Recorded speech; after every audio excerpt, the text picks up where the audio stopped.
Assalamualaikum warahmatullahi wabarakatuh. Waalaikumsalam warahmatullahi wabarakatuh. Selamat pagi anak-anak semua. Bagaimana kabarnya hari ini? Pagi Bu. Alhamdulillah. Sebelum memulai pembelajaran kita pada pagi hari ini, Ibu meminta tolong dipimpin salah satu ya, Mbak Nasla, dipimpin doa. Baik, sebelum memulai pembelajaran hari ini, Alangkah baiknya berdoa sesuai kepercayaan masing-masing. Berdoa selesai. Baik, terima kasih untuk Mbak Nasla untuk belajar doa. Selanjutnya Ibu mau tanya nih tentang presensi hari ini. Adakah teman-teman sekelas kalian yang nggak hadir hari ini? Hadir semua, Bu. Komplit berarti ya, alhamdulillah. Nah, untuk materi hari ini kita akan belajar tentang pengelolaan kas kecil. Kalau di minggu sebelumnya kita udah belajar tentang macam-macam kas. Ada yang ingat macam-macam kas itu apa aja? Yang pertama, ada kas di tangan yang bersumber dari penjualan. Yang kedua, ada kas di bank. Itu kas yang berasal dari seperti hasil investasi ataupun penjualan yang dikirimnya ditempatkan di bank seperti itu. Lalu yang terakhir ada kas atau setara kas seperti investasi, obligasi atau saham itu juga dianggap dengan setara dengan kas. Nah, kalau untuk materi pembelajaran kita pada pagi hari ini akan secara spesifik menuju kepada pengelolaan kas kecil seperti itu. Sebelumnya Ibu mau tanya sama kalian pernah nggak mau bayar parkir sebesar 2.000, tapi uang kalian itu gede-gede semua, ada yang 100.000, 50.000. Kalian pernah ngalami ya seperti itu apa tidak? Nah, terus kalian rasanya gimana? Mau bayar, sayang nih uangnya besar sekali, nanti malah dapatnya pecahan, seperti itu nggak? Iya. Ya. Coba Mbak Dela, gimana kalau misalnya mau bayar parkir cuma 2.000 doang, tapi uangnya 100.000 gitu? Menurut rasanya Mbak Dela gimana? Biasanya kan parkir sekarang kan udah ada QRIS ya. Betul. Berarti ada alternatif lainnya gitu ya. Tapi kalau misalnya cuma cash doang gitu, mau nggak mau berarti Ya tetap harus dibayar. ya seperti itu. Nah, ini selaras dengan bahasan kita pada pagi hari ini, yaitu pengelolaan kas kecil ya. Terus selanjutnya, tujuan dari pembelajaran, Mbak Ais boleh dibacakan. Baik, tujuan pembelajaran hari ini yaitu yang pertama menjelaskan pengertian kas kecil beserta tujuan dan fungsinya dalam menunjang kegiatan operasional perusahaan secara tepat. Yang kedua, membedakan sistem pencatatan kas kecil atau sistem dana tetap dan sistem dana tidak tetap secara benar. Yang ketiga, melakukan pencatatan transaksi kas kecil sesuai dengan prosedur akuntansi yang berlaku dengan teliti dan bertanggung jawab. Yang keempat, menyusun laporan kas kecil secara sistematis dan akurat berdasarkan data transaksi yang tersedia. Yang kelima, menunjukkan sikap jujur, disiplin, teliti, dan bertanggung jawab selama proses pembelajaran dan praktik pengelolaan kas kecil. Baik, terima kasih untuk Mbak Ais yang sudah dibantu. Selanjutnya, ini adalah pokok bahasan kita. Apa sih kas kecil itu? Ada yang mau jelasin? Nanti Ibu ada spesial ini nih. Oh ya, boleh bagi Mbak Dela. Ya. Kas kecil itu sejumlah dana yang dibentuk khusus untuk mendanai pengeluaran perusahaan yang jumlahnya itu relatif kecil dan tidak praktis jika dibayar menggunakan cek atau transfer bank. Ya, betul sekali. Nah, kas kecil itu biasanya buat pengeluaran yang sifatnya rutin ataupun kecil-kecil. Contohnya, kayak beli bensin, beli ATK, ataupun ngeprint seperti itu ya. Sekarang kita lanjut ke ciri-ciri dari kas kecil. Nah, ciri-ciri kas kecil ini, dana tidak dipegang oleh bendahara umum atau kasir utama, melainkan didelegasikan kepada staf. Kenapa demikian? Kalau kita posisikan diri kalian sebagai bendahara di suatu perusahaan, kalian pasti memegang transaksi-transaksi yang sifatnya besar ya, seperti pembayaran utang ataupun investasi mungkin, dan biasanya itu membutuhkan persetujuan dari direktur. Nah, sedangkan kalau kita cuma mau sekedar beli bensin atau beli pulpen, apakah harus ke direktur seperti itu? Tidak, pastinya kurang efisien ya. Nah, lalu jumlah uang yang disimpan kas kecil itu relatif terbatas. Nah, biasanya perusahaan sudah menganggarkan terlebih dahulu berapa kas kecil di periode atau bulan ini berapa, jadi bisa disesuaikan dengan kebijakan masing-masing manajemen. Jadi uangnya itu tidak boleh terlalu kecil ataupun terlalu besar. Lalu kas kecil biasanya disimpan dalam kotak besi atau petty cash box. Tujuannya biar praktis dan juga simpel. Karena kan sering diambil ya, dibuka tutup seperti itu. Lalu transaksinya di dana kas kecil biasanya berulang. Boleh tahu Mbak Cindy contohnya tadi apa? Kas kecil yang berulang ya. Sifatnya kecil-kecil gitu pengeluarannya. Di dalam. Ya betul. Terus biaya parkir itu termasuk ya? Termasuk. Ya betul. Terus dokumen pendukungnya seringkali berupa apa Mbak Diana? Nota kontan, kwitansi pasar, atau struk belanja minimal. Betul sekali. Biasanya kalau yang kecil-kecil itu ada notanya ya, itu sebagai bukti transaksi. Selanjutnya, tujuan dibentuknya kas kecil. Yang pertama, membantu pengelolaan keuangan perusahaan agar lebih efektif dan efisien. Karena kita di awal sudah membedakan transaksi yang besar dan juga yang kecil, seperti itu ya. Lalu yang kedua, mempermudah pembayaran pengeluaran rutin dengan nominal kecil. Sesuai judulnya kas kecil, pasti untuk membayar pengeluaran yang sifatnya rutin dan juga nominalnya cenderung kecil.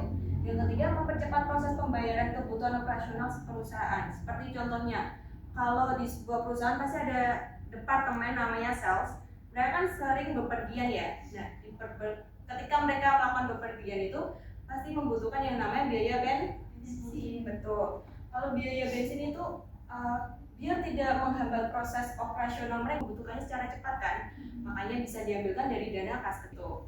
Lalu mengurangi penggunaan cek atau kas besar untuk transaksi kas kecil karena sudah dikhususkan tadi ya. Yang terakhir, memudahkan pencatatan dan pengawasan pengeluaran kas kecil perusahaan. Biasanya kas kecil itu ada yang ditulis secara langsung ketika transaksi dan juga ada yang nanti ketika pengisian kembali. Nanti kita akan bahas di metode selanjutnya ya. Selanjutnya yaitu manfaat dibentuknya kas kecil. Boleh dijelaskan Mbak Najwa? Manfaat dibentuknya kas kecil untuk mempercepat proses pelayanan dan transaksi, menghindari prosedur akuntansi yang rumit, meringankan beban kasir umum atau kasir utama, memudahkan staf atau karyawan dalam mengakomodasi kebutuhan lapangan, dan meminimalisir kesalahan catatan atau operasi data. Iya betul sekali. Ini dia setelah kita mengetahui ciri dan juga tujuan, ini manfaat yang akan kita peroleh ketika melakukan pencatatan kas kecil ya. Terus selanjutnya, nah kita masuk ke metode pencatatan kas kecil. Yang pertama ada kas kecil metode fluktuatif. Seperti namanya fluktuatif atau bisa berubah-ubah setiap transaksinya ya, nominalnya seperti itu. Jadi setiap perubahan itu harus dicatat. Ini Pak di sebelah sini ya Pak?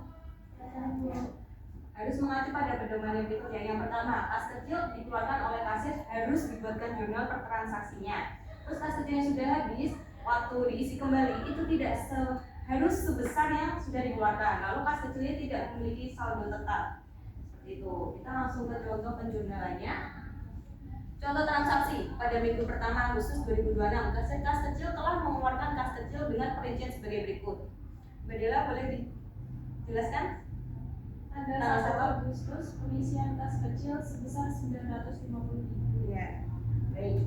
Untuk penjurnalannya seperti ini. Tanggal 1 Agustus. Nama akun. Berarti yang bertambah ke kita akun apa yang di sebelah debit? Kas kecil. Sebesar 950.000 ya. Dan yang berkurang kita sumbernya dari kas. Tuh. Terus selanjutnya tanggal 3. Tanggal 3 Agustus membeli perlengkapan sebesar 205.000. Tanggal 3 Agustus lagi membayar rekening listrik sebesar 90.000. Dan pada tanggal 4 Agustus membayar rekening telepon sebesar 50.000. Tanggal 4 Agustus yang kedua membeli perlengkapan sebesar 115.000. Tanggal 5 Agustus membeli bensin sebesar 120.000. Baik, nah ini contoh transaksinya. Lalu untuk penjurnalannya seperti ini. Kalau yang di metode fluktuatif atau berubah-ubah itu kan mengikuti dari setiap transaksi ya, dan setiap transaksi itu di jurnal seperti itu. Jadi ada perlengkapan, terus kreditnya kas kecil, beban listrik, kreditnya kas kecil, dan seterusnya sampai ke bawah seperti itu ya. Sampai sini sudah paham dulu? Paham. Baik, kita lanjut. Ada yang mau bantu Ibu menjelaskan? Nanti dapat poin. Dipahami dulu. Kurang kelihatan. Kurang besar atau bagaimana? Ini udah aman ya. Silakan kalau ada yang mau maju nanti kasih poin bintang nih. Tinggal dibaca aja nggak apa-apa. Ini buku besar dari kas kecil yang metode fluktuasi ya. Ya.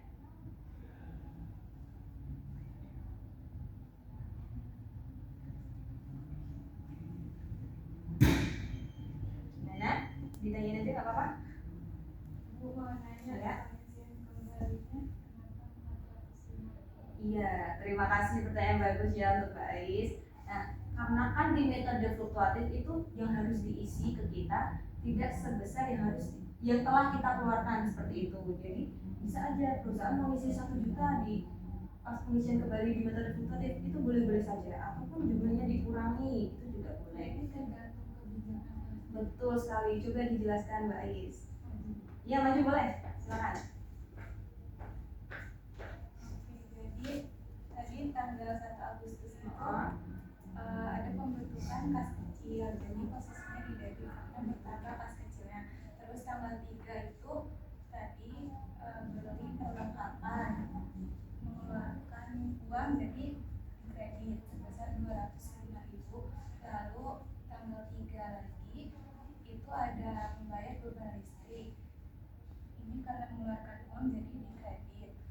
Terus tanggal 4 itu membayar beban telepon. Ini juga mengeluarkan uang jadi di kredit sebesar 50.000. Lalu tanggal 4 yang kedua itu membeli perlengkapan karena mengeluarkan uang lagi jadi posisinya di kredit sebesar 115.000. Lalu tanggal 5 itu membeli bensin atau bayar beban bensin itu sebesar 120.000 di kredit karena mengeluarkan pas. Lalu tanggal 8 itu dilakukan pengisian kembali jadi posisinya di debit Karena dia bertambah. iya betul sekali. Jadi soalnya adalah Sebesar 820.000. iya betul sekali. Tepuk tangannya teman-teman buat Mbak Ais. Baik, terima kasih ya karena sudah dijelaskan. Kita lanjut ke metode yang kedua atau metode impres. Kita kenal dengan tetap. Nah, metode impres ini kebalikannya dari metode fluktuatif. Kalau fluktuatif tadi berubah-ubah ya. Nah, kalau yang impres ini dia tetap atau stagnan. Sampai sini kita kunci dulu pemahamannya ya. Nah, setiap transaksi yang terjadi di metode impres atau tetap ini dia tidak di jurnal, tetapi di jurnalnya ketika dilakukan pengisian kembali seperti itu. Ini ya bisa dibaca nanti materinya. Selanjutnya kita langsung masuk ke jurnal saja. PT Sapara pada tanggal 1 Januari menetapkan kas kecil sebesar Rp3.500.000 yang akan diisi kembali setiap tanggal 15 dan tanggal 30. Nah, transaksi-transaksinya adalah sebagai berikut. Tanggal 3 Januari membeli materai sebesar 500.000, 8 Januari membayar beban listrik sebesar 620.000 dan juga air sebesar 880.000. Tanggal 11 Januari membayar biaya iklan di koran Jakarta Pos sebesar 500.000. Dan yang terakhir pada tanggal 15 ini dana kas kecil diisi kembali. Sampai sini dulu, kita lanjutkan ke penjurnalannya. Seperti yang di metode fluktuatif tadi, ketika kita menerima dana yang akan dimasukkan ke dana kas kecil, maka kas kecilnya bertambah ya sebesar nominalnya, dan yang berkurang adalah kas atau kas di bank seperti itu. Selanjutnya, ketika pengisian kembali seperti yang tadi Ibu jelaskan, kalau metode impres itu di jurnal ketika iya benar sekali ketika pengisian kembali. Jadi ini tanggal 15 pengisian kembali kas kecil keterangannya. Lalu ada kita menjurnal beban-beban ataupun transaksi yang kita keluarkan menggunakan kas kecil. Ini tadi ya yang tanggal 3 sampai dengan tanggal 11. Ada perlengkapan sebesar 500.000, beban listrik 620.000, beban air 880.000, lalu beban iklan 500.000. Jadi total yang kita keluarkan sebesar 2.500.000 sekali. Nah, kalau kas kecil yang metode impres ini pengisiannya kan sesuai dengan transaksi yang kita keluarkan ya. Nah, berarti yang kita keluarkan sebesar 2.500.000. Sedangkan saldo awal kita 3.500.000. Berarti masih ada sisa uang tunai berapa? 1 juta. Betul sekali. Biar nambah 3.500.000 lagi harus menambah sebesar betul. Oke, sampai sini kita sudah sama ya logikanya ya. Ya, baik. Untuk selanjutnya kita masuk ke sesi games. Nah, karena sesi games ini kita akan sistemnya cepet-cepetan ya anak-anak. Jadi siapa yang bisa menjawab langsung tunjuk tangan. Ini nanti Ibu ada spesial hadiah buat kalian yang bisa ngajuin secara cepat ya. Kita langsung mulai ya. Yang pertama, soal 1. Waktunya 10 detik dimulai dari sekarang. Maaf. Iya, Mbak Diana dulu, silakan. Gimana? Salah jawabannya. Karena Kas kecil itu perusahaan itu nggak bisa dengan nominal yang besar, karena kas kecil itu harusnya dengan nominal yang kecil. betul sekali. Tepuk tangan untuk Mbak Diana. Oke, kita lanjut ke soal kedua. Yang boleh tahu, boleh langsung ngacung ya. Oke, Mbak Iwan silakan. Maaf ya Bu kalau salah. Boleh, kita belajar Itu bareng. pakai metode yang kedua dari yang impress. Iya, tetap ya. Betul sekali. Tepuk tangan untuk Mbak Iwan. Karena diisinya sesuai saldo yang kita keluarkan ya, betul. Oh iya, boleh silakan. Kita lanjut ya anak-anak ke soal yang ketiga.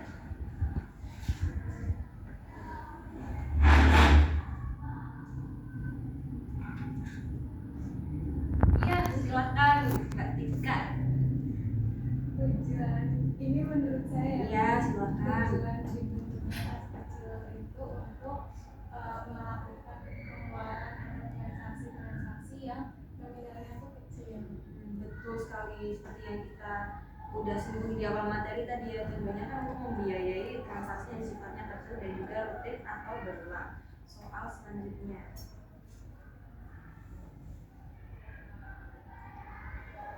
Kelihatan nggak?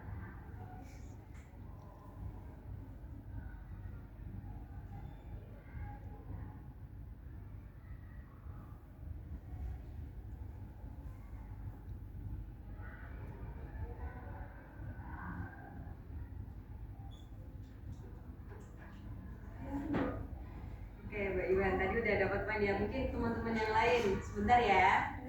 Ada yang mau? Mbak Cindy? Gak apa-apa, dijawab dulu aja. Yang tetap yang siapa, yang sering berubah-ubah siapa gitu.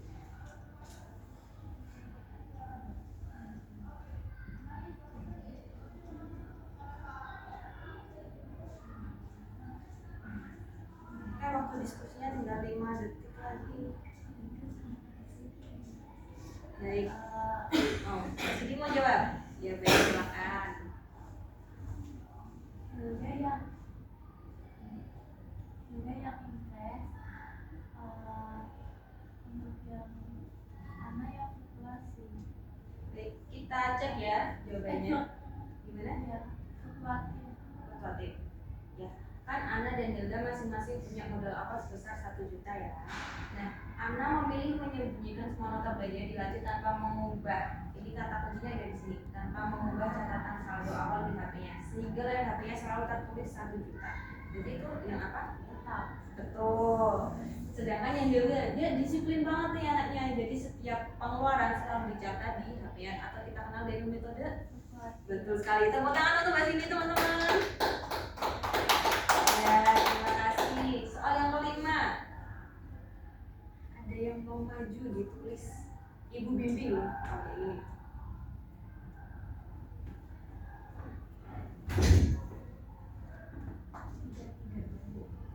Ya, 1 orang 1 transaksi boleh deh. Untuk Ibu spoiler nih ya, kreditnya kas kecil semua. Mau Ya, kamu mau tanggal berapa? 27. Iya, baik. Mbak Diana mau maju? Yang apa? 28. Tinggal 1 nih, 29. Mbak Iwan tadi mau maju nggak? 29, cuma jurnal aja. Iya, boleh. Udah. Nanti ya masih ada soal lagi, silakan. Baik. Ini tulis di sini.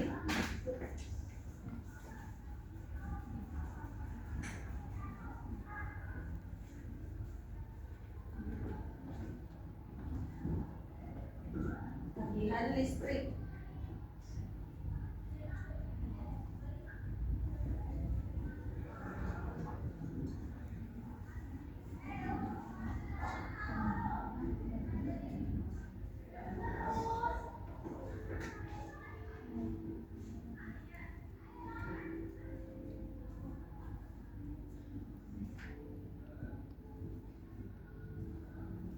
Baik, untuk selanjutnya tanggal 28 Mbak Diana langsung di bawahnya aja nggak apa-apa.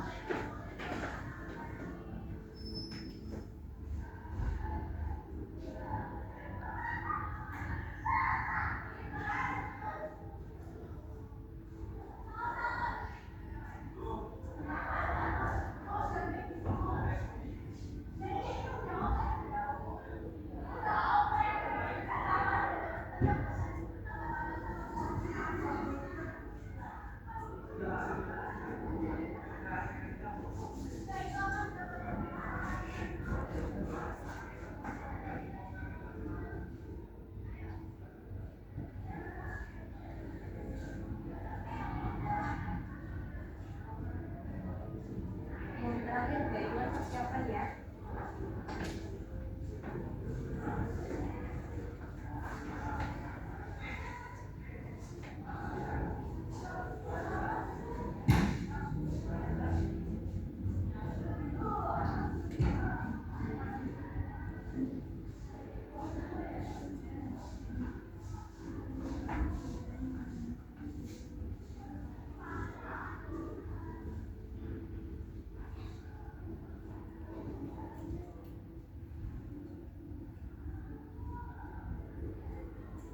Baik, terima kasih buat yang sudah maju. Kita koreksi bareng-bareng ini penjumlahannya. Tanggal 27 Mei membayar tagihan listrik, berarti kita menggunakan akun beban listrik, betul sekali. Terus tanggal 28 Mei langganan koran, berarti yang masuk akun apa tadi Mbak Diana? Kebutuhan anggaran dijepit 20.000 sama yang setelah kreditnya pas kecil 20.000. Betul. Yang terakhir 29 Mei membayar biaya konsumsi atau kita kenal dengan beban konsumsi sebesar 150.000 ya. Ini untuk transaksinya sudah benar semua. Kita beri tepuk tangan. Baik, terima kasih yang sudah maju ya. Untuk selanjutnya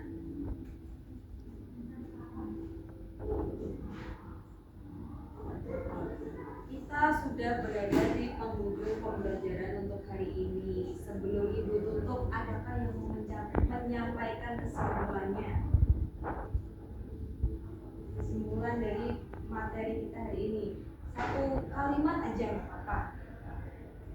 Silakan. Atau ada yang mau baca? Saya boleh Mbak Cindy. Untuk kesimpulannya yaitu metode invest mewajibkan pengisian kembali sama persis dengan jumlah yang terpakai agar saldonya selalu tetap atau konstan. Sedangkan metode fluktuasi pengisiannya bebas atau fleksibel tergantung kebutuhan sehingga saldonya selalu berubah. Betul sekali. Tepuk tangan dulu Mbak Cindy. Nah, sebelum Ibu tutup, apakah ada yang mau bertanya tentang materi kita hari ini? Cukup? Sudah cukup? Baik. Sebelum Ibu tutup, Ibu ucapkan terima kasih untuk atensinya. Dan untuk pembelajaran kita minggu depan, kita akan masuk ke materi rekonsiliasi bank. Nanti kalian bisa baca-baca dulu ya, tadi pelajari dulu sebelum kita melanjutkan ke materi yang selanjutnya. Terus untuk tugasnya nanti Ibu sampaikan ke ketua kelasnya ya. Nanti bisa dikerjakan di rumah dan dikumpulkan saat pembelajaran kita minggu depan. Sekian dari Ibu. Terima kasih. Sebelum ditutup dengan doa tadi. Memimpin silakan. Saya dulu mengakhiri pembelajaran ini. Sama ini kita berdoa dengan doa dulu.